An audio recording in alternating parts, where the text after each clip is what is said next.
A paz seja convosco. Amém. Ele está no meio de nós. Amém. Louvamos a Deus por esta oportunidade que o Senhor nos dá.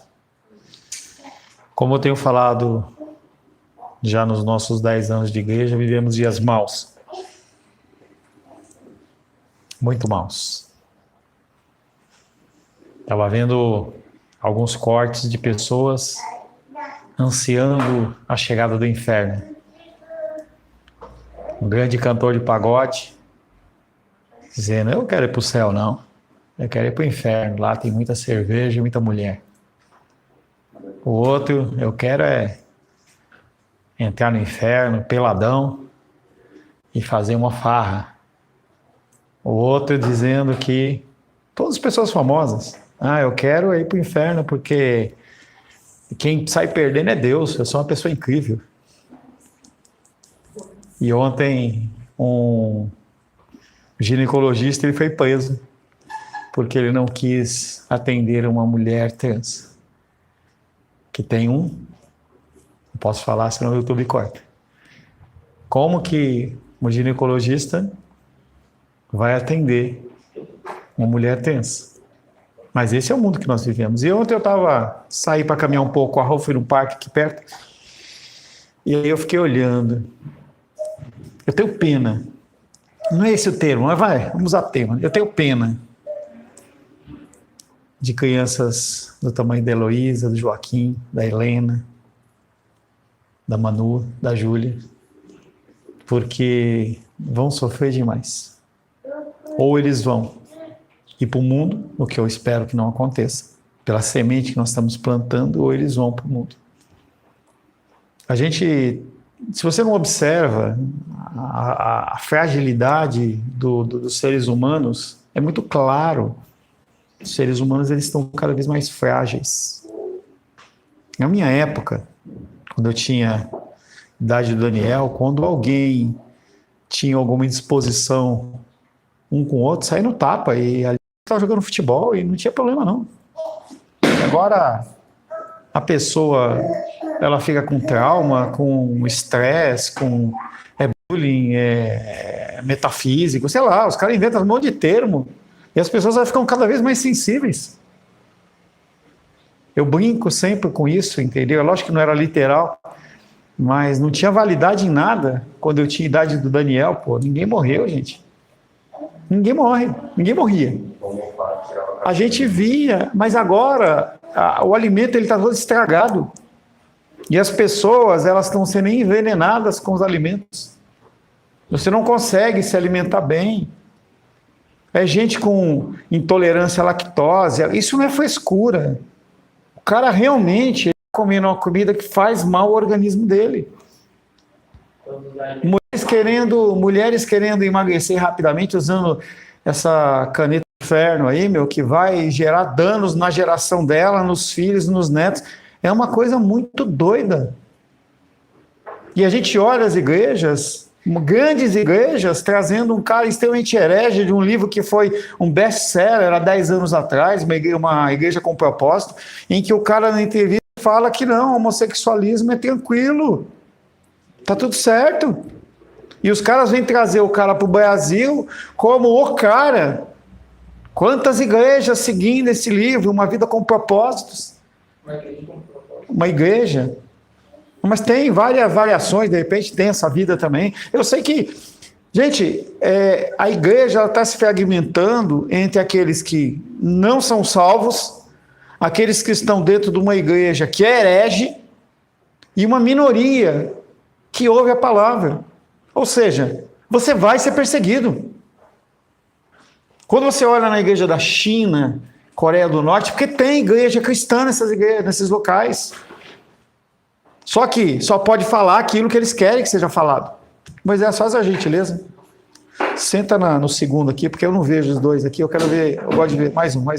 Aí, por favor. Por favor. Aqui eu consigo ver todo mundo. Então a gente tem que tomar um cuidado muito grande com o que nós ouvimos. A referência não é pastor igreja grande, nem famoso, nem nada. E você tem que semear dentro do seu lar essa palavra. Porque quando os pequenininhos estiverem grandes, eles só vão ter uma coisa que vai ser o laço deles com o Senhor, o que você plantou hoje. O que você plantou hoje em palavra, esse tempo que você não tem de ler a Bíblia com seus filhos, vai fazer falta para eles. Quando eles estiverem com idade mais adulta, eles não vão querer o Senhor. E até que Deus os resgate, vai haver muita dor e sofrimento. E isso tem a ver com o nosso tema da Escola Bíblica Dominical, que é a teologia do desperdício. Nós temos desperdiçado o nosso tempo em coisas que não são importantes. Eu também. Eu não sou, a minha família, a minha vida não é excluída desse contexto. E nós temos que olhar porque os dias eles são cada vez mais maus. Nós estamos à beira aí de uma nova eleição, porque se esse governo ele se repetir, nós vamos ficar cada vez mais com cara de Venezuela. Se você for olhar regime de Cuba, Venezuela, você vai ver esse povo passando extremamente necessidade. Não adianta você ter dinheiro, você não consegue comprar nada. Então nós temos que tomar um cuidado muito grande com o que nós temos feito com as nossas vidas. O que nós temos ensinado para os nossos filhos. Será que o legado que você quer deixar para os seus filhos é apenas uma empresa e dinheiro? Será que isso vai resolver? Não vai resolver. Nós vivemos dias maus. E você tem que entender isso de todo o seu coração. Viramos o mês de janeiro. Mês de janeiro para alguns difícil. Nicolas fala, por esses longos 31 dias de janeiro. Apesar de nós termos sido, e ele também sido abençoado, eu sinto um pesar em que coisas aconteceram que não foram agradáveis. Mas nós vencemos em Cristo Jesus e nós temos que olhar para esse mês de fevereiro como uma nova oportunidade de nós mudarmos esse cenário. É olhar para o mês de janeiro e falar o que eu fiz de errado no mês de janeiro. Não o que o outro fez, o que eu fiz de errado no mês de janeiro, que nesse mês de fevereiro eu vou poder fazer, que vai ser um mês melhor, um mês mais abençoado. Nós precisamos disso. Nós precisamos. Eu vi uma frase que ela veio batendo na minha cabeça a semana inteira, que é a seguinte, abre aspas, a plantação, ela é uma decisão sua. Eu estou falando para você de decisões que você deve tomar. Ou seja, você pode pegar esta palavra e todas as outras palavras e colocar em prática. Ou não. Mas uma coisa você tem que ter certeza, você vai colher algo. A colheita, ela é inevitável. Você pode colher coisas boas ou coisas ruins. Eu decido deixar passar. Vai nascer espinho. E você vai passar o mês de fevereiro ou o mês de março com espinhos. Então, quando nós falamos de desperdício, nós estamos falando exatamente sobre essa questão. Sim, nós temos que trabalhar, nós temos que estudar, nós temos uma série de coisas dentro do nosso dia a dia, mas nós temos que olhar para o Senhor. Nós temos que olhar para a nossa família, para os nossos filhos, para o nosso cônjuge. Nós temos que olhar para as pessoas que estão à nossa volta. Porque se nós não fizermos isso, fevereiro vai ser pior do que janeiro. E você vai ter uma expectativa em março de pior ainda. O cenário mundial, ele é um cenário de crise. Bitcoin, que eu acompanho, ele estava a 90 e pouco, 70 mil, está aqui, entendeu? Teve uma queda de 15, 20%. Isso a nível mundial é uma destruição. E não ache que isso não vai chegar em você. Não ache, vocês, meus queridos que trabalham com flores, não acha que a pessoa vai comprar um buquê de rosas ao invés de comprar um saco de arroz e feijão, porque não vai. E aí você tem que ajudar isso espiritualmente. A nossa guerra ela não é carnal, ela é espiritual. Essa questão do desperdício tem a ver com a nossa vida espiritual. Cada minuto que você não ora, cada minuto que você não dobra o seu joelho, cada minuto que você deixa de fazer algo para o Senhor, é algo que você está fazendo para piorar esse cenário da qual você está incluso. Não acha que porque a guerra está lá na Síria, essa bagunça, essa dificuldade não vai chegar aqui. Vai chegar aqui. Está perseguindo lá na Venezuela, está perseguindo em Cuba, não chega aqui. Vai chegar aqui. E nós temos que estar preparados ou não. acompanhei mais ou menos a saga do Gabriel aí, entrando no exército e tudo mais, tal. Ele vai ser preparado no exército para ser um militar, mesmo que seja por um ano. E aí, se explodir uma guerra, quem vai estar mais preparado? Aquele que não participou do treinamento, como Pedro, ou o Gabriel, que participou do treinamento? Então, esse treinamento é a nossa vida cristã diante do Senhor. Estamos meditando dentro do tema de teologia do desperdício em Jesus e os desperdícios não materiais. As coisas que você deixa de fazer porque você acha que não é tão importante assim.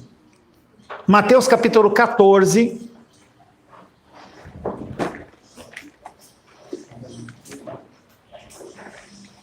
Não vamos em Mateus, não? Porque a gente está meditando em Mateus. Vamos em Marcos capítulo 6, é o mesmo texto. Marcos capítulo 6, 30 a 34. Luísa, 2 versículos. Rosângela, 2 versículos. Voltaram os apóstolos à presença de Jesus e relataram tudo quanto haviam feito e ensinado. E ele lhes disse: vinde repousar um pouco à parte no lugar deserto, porque eles não tinham tempo nem para comer, visto serem numerosos que iam tudo. Então foram só no barco para o lugar solitário. Muitos, porém, os viam partir e, reconhecendo-nos, correram para lá a pé, de todas as cidades, e chegaram antes deles. Ao desembarcar, viu Jesus uma grande multidão e compadeceu-se deles, porque eram como ovelhas que não têm pastor, e passou a ensinar-lhes muitas coisas. Lucas 9, de 10 a 17.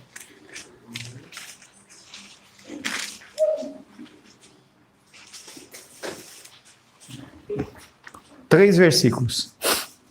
Ao regressarem, os apóstolos relataram a Jesus tudo o que tinham feito. E levando-os consigo, retirou-se à parte para uma cidade chamada Betsaida.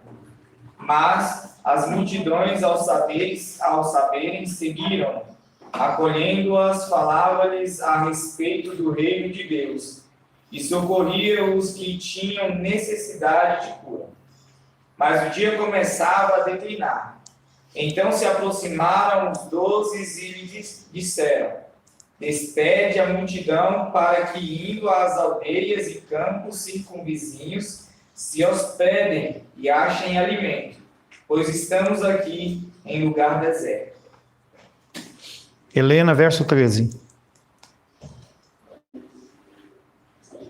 Ele, porém, lhes disse: Dai-vos mesmo dai-vos mesmo de comer. Responderam eles: não temos mais não temos mais que 5 pães que 5 pães e 2 peixes. e 2 peixes. Salvos se nós mesmos Chavos e nós mesmos formos comprar fomos comprar comida para todo comida para todo este povo. esse tempo. Manu? Porque estava ali há cerca de 5.000 anos. Então, disse a seus discípulos: fazei-os sentar-se em grupos de 50. Eles atenderam, acomodando a todos, e tomando os 5 pães e os 2 peixes, ergueram os 2 olhos para o céu, os abençoou, abriu, deu-lhes discípulos para que os distribuíssem entre o povo.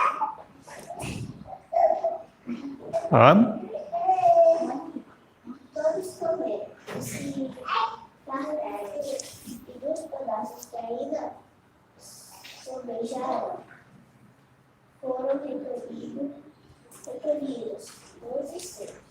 João capítulo 6.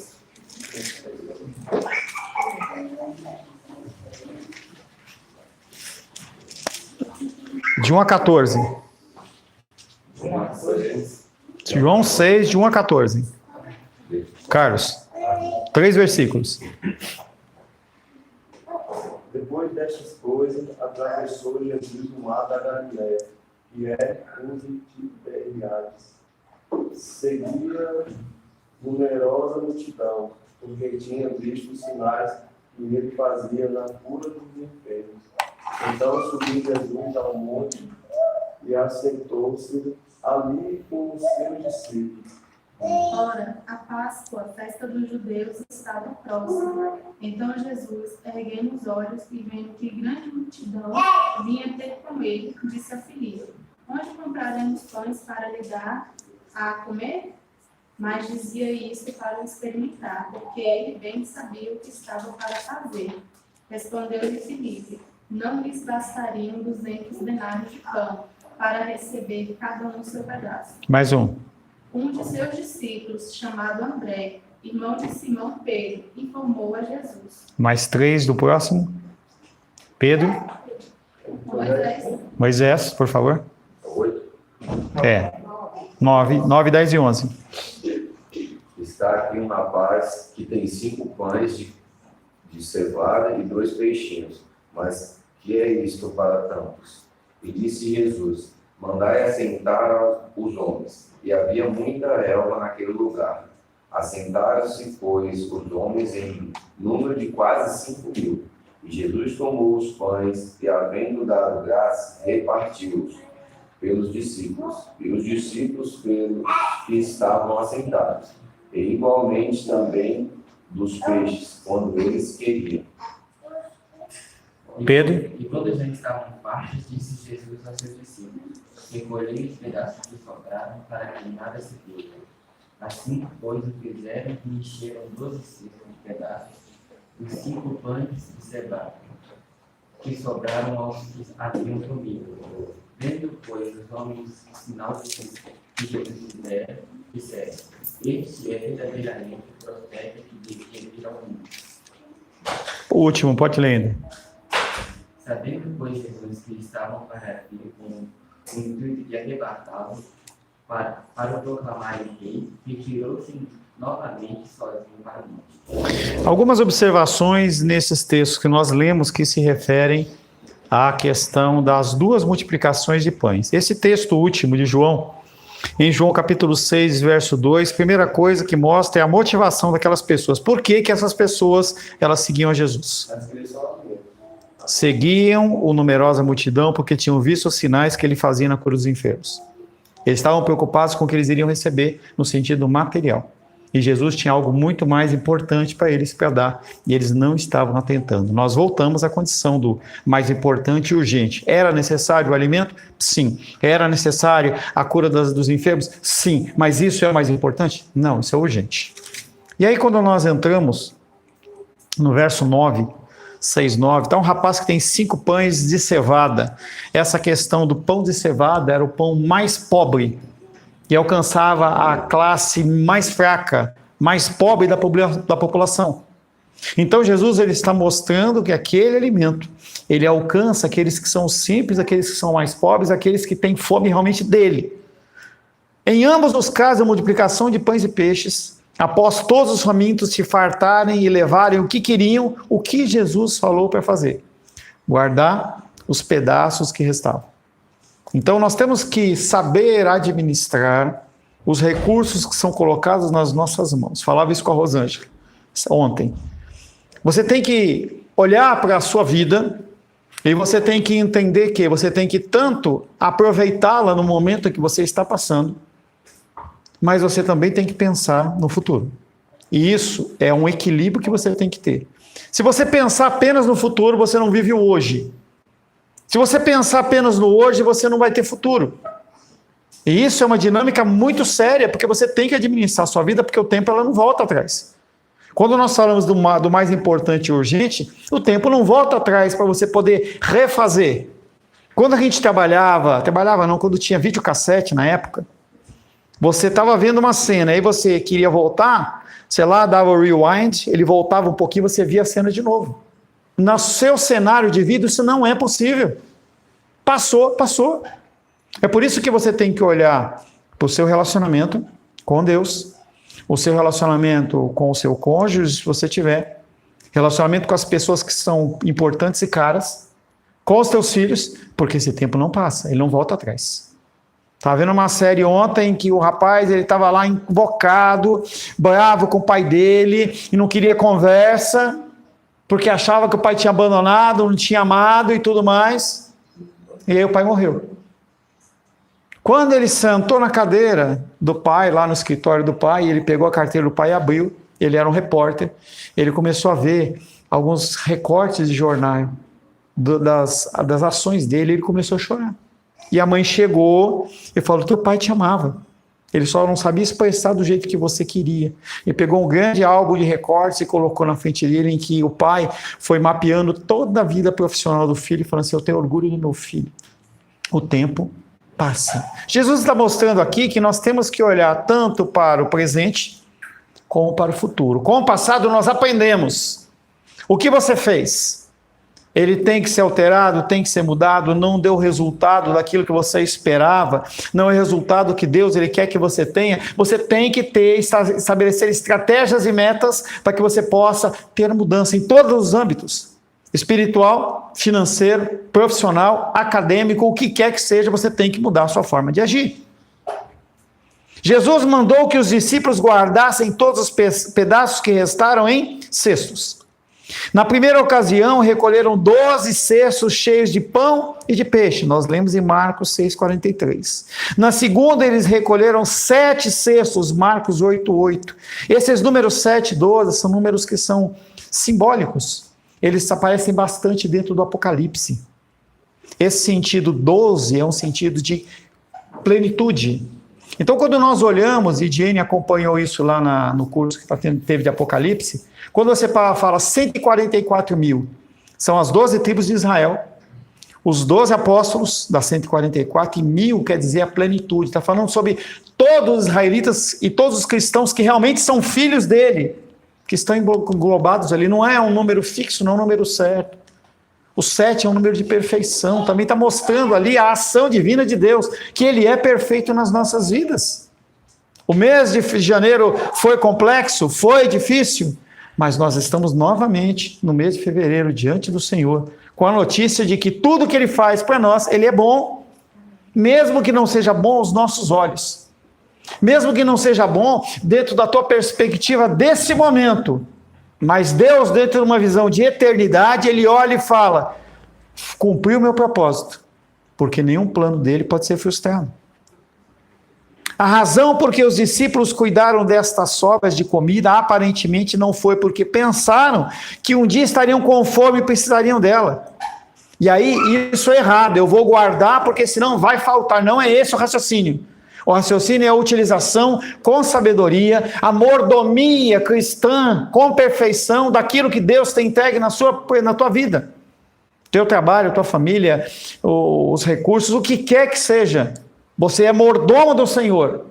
Aquela figura de que o homem ele veio, pegou e entregou talentos para as pessoas, entregou cidades para as pessoas, entregou ofícios para as pessoas e foi para a terra distante. E lá nessa terra distante ele aguardou que quando ele voltasse ele fosse encontrar você diligente, cuidando daquilo que ele entregou. É aquilo que eu falo para os maridos. Quando Deus encontrar você, Ele vai perguntar o que você fez com a esposa que eu te dei. Não, mas o que você fez? Mas olha, eu deixei lá no estoque, entendeu, lá da Verano, um freezer lotado de rosas. Tem lá 2-3 mil reais de rosas para que a minha esposa... Não, cara, você não entendeu isso. Você não entendeu a dinâmica do que eu queria que você fizesse. Não entendemos. Nós temos que começar a olhar para as coisas de forma espiritual, porque tudo é espiritual. Por que Jesus, ele pediu para que aqueles homens guardassem os restantes do alimento? Parece que o motivo foi simples. Desperdício daquilo que mataria a fome de um faminto é errado. Pecado contra a generosidade de Deus para conosco. Lucas capítulo 6, verso 36. Lucas capítulo 6, verso 36.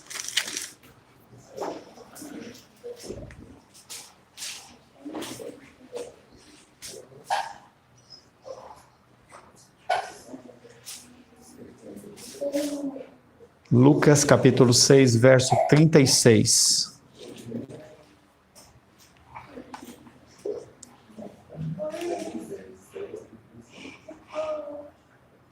Sede? Sede misericordiosos, como também é misericordioso o nosso Pai.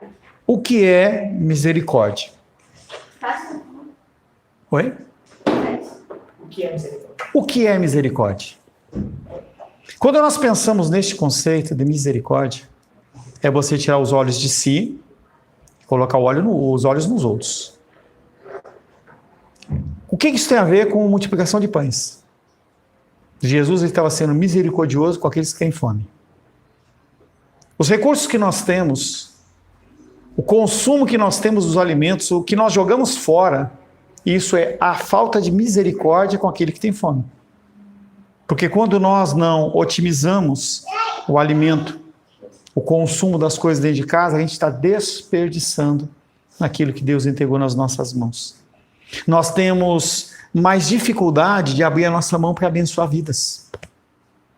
Se nós entendêssemos isso e nós tivéssemos um controle melhor das nossas finanças dentro das nossas casas, esse cesto de comida aqui da favela estaria lotado toda semana. Tem uma passagem que ela é muito interessante para mim. Na construção do tabernáculo, e você sabe que eu não estou falando para você sobre dízimo e oferta, para você dar dízimo na igreja, não é isso. Mas eles estavam construindo o tabernáculo e chegou um momento em que o sacerdote foi lá e falou para Moisés, Moisés, pede para o povo não trazer mais porque não cabe. O que era isso? O que era o cenário das pessoas lá em Atos, quando eles olhavam para o mais importante que era a volta de Cristo, e eles vendiam 2 casas que ele tinha, vendiam e colocavam aos pés dos discípulos para que pudesse ser exercida a misericórdia. Tem tudo a ver com desperdício. Porque nós acumulamos tesouros que a traça e a ferrugem corroem. Você pode ter 5 mil reais, 10 mil reais no banco, mudou o plano econômico, o teu dinheiro não vale mais nada. Eu, Rosângela em especial, o André também, nós tivemos a oportunidade amarga de viver muito tempo dentro da condição de que você tinha, não era nem reais, mas você tinha R$1.000 de noite, de manhã aquele dinheiro valia 500. Era a inflação galopante que acontecia. Ou você administrava com muita sabedoria o seu recurso, ou você perderia a grande parte daquele valor. Desperdício fere o princípio da misericórdia. Sempre há pobres e necessitados, como Jesus mesmo observou, Mateus 26:11.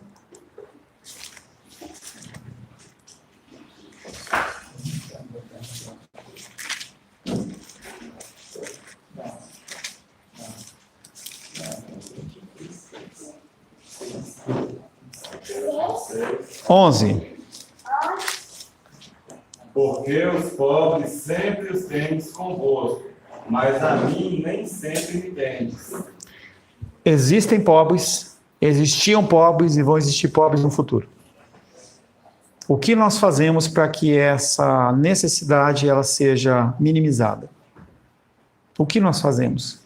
Eu fico imaginando quando nós estivermos diante do Senhor nos céus e o Senhor começar a mostrar quanto tempo nós perdemos diante da televisão, do celular, deixando de fazer coisas que realmente eram eternas.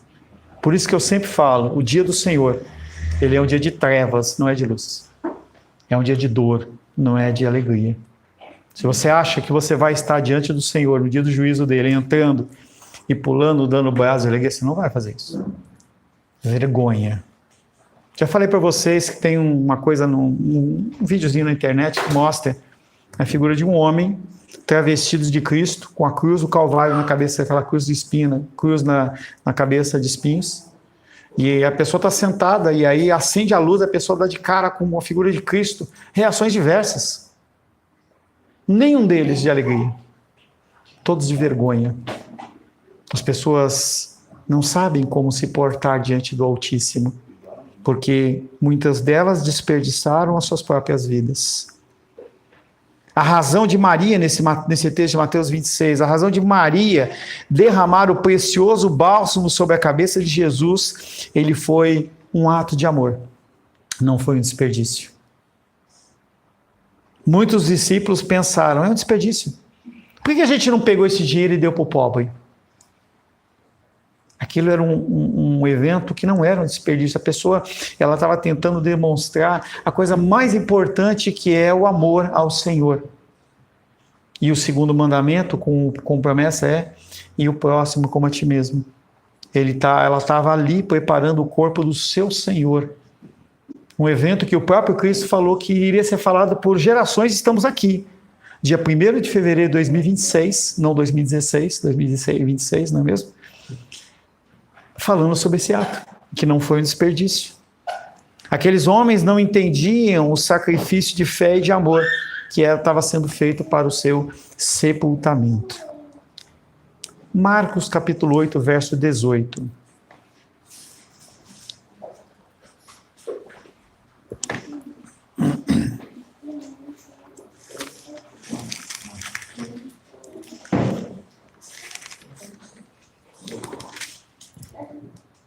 Marcos 8, 18. Começa sempre pela ponta. É a Ingrid. É a Ingrid ou o Daniel? Daniel.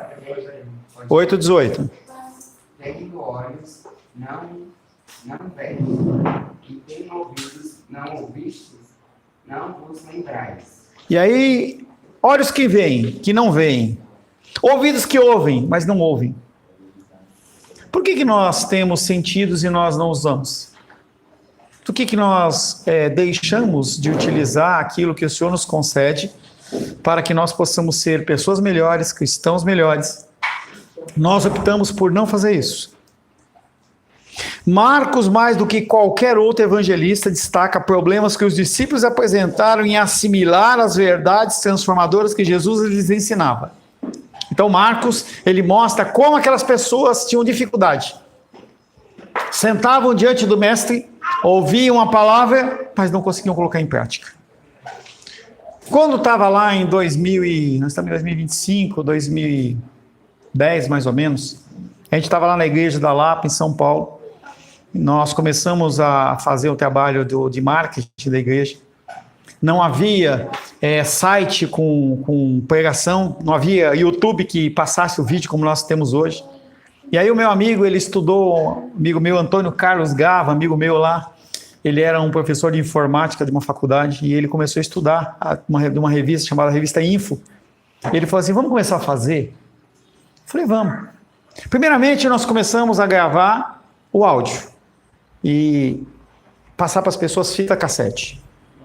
Depois disso, nós fizemos em CD. Depois disso, nós fizemos em DVD e aí, em última instância, nós começamos a transmitir. Talvez a nossa igreja, lá em São Paulo, tenha sido uma das primeiras igrejas que tivesse não culto online, porque não tinha banda para isso, mas em que a gente fazia a transmissão do culto em que a pessoa podia ver depois. E a gente se esforçava com aquilo. E aí uma frase que o meu pastor falava, porque a gente fez toda uma abertura fixa nos vídeos e nos áudios, depois tinha a pregação que a gente editava, e aí depois colocava, e ele falava assim, você tem ouvido a palavra de Deus. Eu sou falho, sou pecador, mais sabe disso a minha esposa e a minha filha do que qualquer um, mas a gente tem falado da palavra de Deus. E o que você tem feito com isso? Vez e outra eu vejo você voltando novamente, não ao primeiro amor, mas você voltando novamente ao que é o vômito. É um versículo que o Alice citava sempre, parou de citar. Voltar ao próprio vômito. E eu vejo vocês, em algumas situações, voltando novamente ao vômito. É como se o que foi falado não tivesse sido ouvido. É como se o que foi lido não tivesse sido enxergado. A teologia do desperdício vem trazendo essa questão de você ter ouvido e não ouvir. Ou olhos e não verem. Tanto que lá em Apocalipse ele fala assim, quem tem ouvidos, ouça o que o Espírito diz à igreja. O ouvir aí, não é o ouvir natural, porque eu estou falando aqui, você está ouvindo. É de você ouvir e colocar na sua vida em prática. É a mesma coisa da leitura, de você guardar os ensinamentos do Senhor no teu coração e você colocar em prática. Está sempre analisando aquilo que você está fazendo, se aquilo é conforme as Escrituras ou não é conforme. Porque você não é tolo, você é uma pessoa inteligente, e você aprende com as coisas que acontecem na sua vida, e você tem que aprender também, e principalmente com a palavra do Senhor. Olhos que veem, mas não enxergam. Ouvidos que ouvem, mas não escutam. O contexto conta que eles esqueceram de levar pão no barquinho. Antes de embarcar para passar por outro lado da Galileia, alguns fariseus discutiram com Jesus e pediram que lhe mostrasse um sinal do céu. Jesus recusou, mas tomou a ocasião para advertir os discípulos sobre o perigo do fermento dos fariseus e de Herodes. Eles vinham de um evento de falta de comida e multiplicação. E aí, quando Jesus fala do fermento de Herodes e dos fariseus, eles pensam novamente que o alimento estava faltando. E Jesus fala para eles: vocês não estão prestando atenção no que eu estou falando? Vocês estão pensando novamente de uma forma natural, sendo que eu estou falando de coisas espirituais? Eles, desconhecendo a intenção do mestre, acharam que estavam sendo criticados por terem sido esquecido o pão. Jesus responde, Marcos 8, 17 e 18.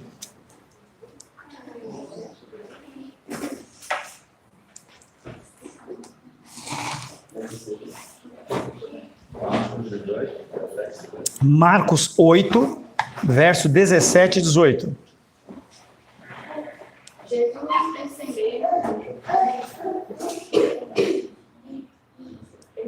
Jesus percebendo, lhes perguntou: por que discorreis sobre o não tardes? Sobre o pão não tardes? Sobre o não terdes pão. Ainda não considerastes? É falta de óculos, né, filha? Tá pensando que você vai ficar assistindo sem óculos? Eu sei. Nem compreendestes, dentro do coração endurecido, tem olhos e não vedes, tem ouvidos, não ouves, não lembrais. E aí continua o verso. De quando partiu 5 pães para os 5.000, quanto os cestos cheios de pedaços recolhestes? Responderam eles 12. Ou seja, vocês estão vivendo comigo. Vocês estão vendo os milagres acontecerem. Que não é problema de pão. E eles estão preocupados com o que é material. É exatamente o que nós vivemos. O mês de fevereiro vem com os seus desafios. Mas o mesmo Deus que te proveu, talvez não com a abundância que você queria, no mês de janeiro, ele vai fazer de novo no fevereiro. E entenda que a dor e a dificuldade para o cristão é um modo operandi de Deus. Ele age nisso. Porque senão você acomoda. Você se acostuma.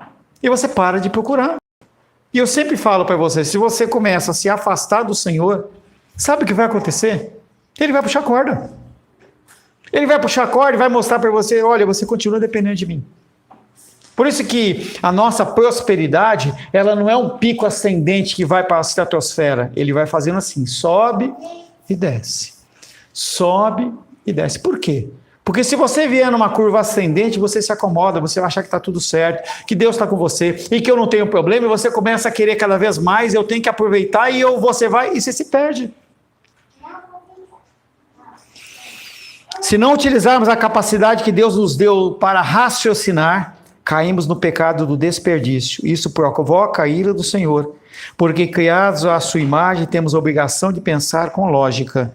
Quando você entrega um alimento para alguém e você olha no prato a sobra, qual é o seu sentimento? Alguém vai fazer uma visita na sua casa e a pessoa pega um pedaço, come e deixa o resto lá. A primeira coisa que vem no nosso coração, poxa, será que o cara não gostou? Será que a pessoa ela não tem um pouco de respeito em relação àquilo que foi feito, o esforço e tudo mais? Mas nós fazemos o mesmo com o Senhor. O mesmo. Deixar de compreender a ação de Deus muitas vezes não é falta de revelação, mas é falta de raciocínio. Nós temos cérebro, nós temos neurônio e nós conseguimos pensar. Outra dica para você com seus filhos. ensine o seu filho a pensar. Não faça dele uma negação ou um nulo social. As crianças, elas têm que pensar. Você tem que começar a mostrar para a criança algumas dificuldades, alguns problemas, para ela conseguir sair daquela situação. E eu não vejo a geração de hoje, essa das crianças, sendo trabalhadas nessa época. Por quê? É tudo chato. Eu estou com dificuldade, vou no Google. Eu estou com um problema, vou no ChatGPT. Você não para pensar. Eu tenho que fazer um trabalho de divulgação da minha marca. Eu não vou parar para pensar. Não, eu vou lá direto. O problema não é você usar a ferramenta, é você usar só a ferramenta. Porque você emburrece. Quantos de vocês conseguem fazer uma conta de raiz quadrada no papel? Quantos de vocês conseguem fazer uma conta de multiplicação ou uma conta mais de cabeça? Essas crianças, elas não conseguem, porque elas vão direto aonde? No computador, vão direto no celular. Nós temos que ensinar essas crianças a pensar. Tem a ferramenta? Beleza. Mas eu tenho que saber utilizar essa ferramenta. Além de qualquer outra coisa. As pessoas não estão pensando. Eu estava conversando com o Daniel e falava com ele, Daniel, você está lá com o teu tio. Aprenda como fazer. Aprenda como gravar vídeo. Aprenda a editar. Cola nele. Sem remuneração, cola nele.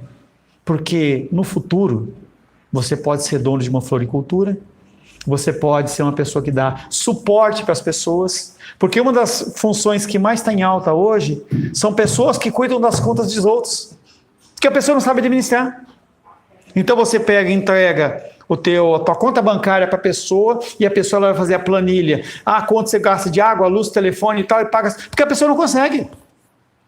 É lógico que a gente tem que ser sábio na coisa. Se eu estou com uma taxa hora, se o custo da minha hora ela é alto, eu não vou pegar e colocar. A minha esposa, para passar um pano na casa, se ela está ali no dia a dia ganhando muito mais, coloca uma pessoa para trabalhar. A mesma coisa para mim. Se eu estou numa função que eu posso delegar para ganhar mais recurso, eu tenho que fazer isso. Mas tudo tem que ser com sabedoria. Porque a responsabilidade continua sendo minha. Independente de eu delegar ou não, continua sendo minha. Eu vou continuar respondendo diante de Deus a respeito da Rosângela e da Luísa. A Rosângela vai continuar respondendo sobre a organização da casa, sobre a limpeza, ela vai continuar respondendo independente do que ela fizer. E aí as pessoas elas têm que ser sábias para poderem assumir as cargas que elas dão conta para fazer tudo com excelência, porque se não fizer com excelência, é melhor você deixar o terceiro e fazer o que é importante. Mas as pessoas elas não fazem isso. Elas continuam acumulando funções. E o mundo olha para as mulheres em especial e fala assim, vocês são poderosas, vocês resolvem, vocês não precisam de homem nenhum. Aquela ideia de que o mundo é a história da Mulher Maravilha, que tem a ilha só de mulheres, que ela se resolve. Não existe isso, da mesma maneira que não tem uma ilha só de homens. Cada um tem as suas funções. E nós temos que aprender sobre funções e saber administrar o nosso tempo. A figura do homem, que não tem nada a ver com desperdício, mas vamos lá. A figura do homem que chega em casa e coloca os pés para cima e deixa a mulher se lascar, isso é neandertal, isso não tem a ver com submissão feminina e não tem a ver com sacerdócio, não tem nada a ver com isso, não. Tem a ver com ignorância. Então nós temos que olhar para as nossas vidas e situações. Então a minha casa, ela é diferente da casa do Felipe, é diferente da casa do Carlos, é diferente da casa do Nicolas, é diferente da casa do Ares, do André, é diferente. E nós temos que administrar as nossas casas com sabedoria para evitar o máximo de desperdício, seja de tempo, seja de recursos, seja de amor. Porque quando tem conflito, não há amor. As pessoas não conseguem se amar. E por não se amar, a pessoa está perdendo tempo. E está ocorrendo também um desperdício que gera a ira de Deus. Senhor, em nome de Jesus, louvamos o Teu nome, agradecemos pela Tua graça e Teu cuidado. Queremos, Pai querido, pedir que o Senhor possa nos ensinar a termos a utilização correta dos nossos olhos. Termos a utilização correta dos nossos ouvidos. E que nós possamos aplicar a Tua palavra em prática nas nossas vidas, em nome de Jesus. Amém. Graças ao nosso bom, querido e amado Deus.